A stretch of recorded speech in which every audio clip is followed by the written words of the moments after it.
Tampok sa isang art installation sa Taguig City ang kakaibang mga obra na gawa sa mga gamit pambahay at tubo ng PVC.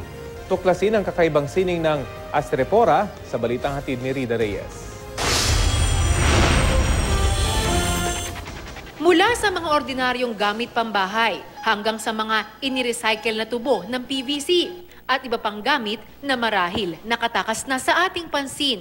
Sinong mag-aakalang sa konting imahinasyon, pwede palang pagsamasamahin para makabuo ng isang natatanging obra na tinaguriang Astrepora.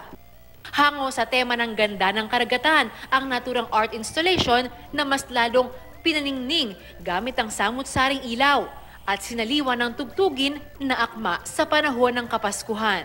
Yung nga napansin namin, nung pagpasok namin dito, tingnan namin gano'n, parang pangtakip sa ulam. Maganda pa lang gawin na decoration. Saya, parang maramdam mo yung Christmas talaga. It feels very enchanting and I think they're very creative and beautiful. It's beautiful. It's clearly made of wonderful plastic and lots of colours.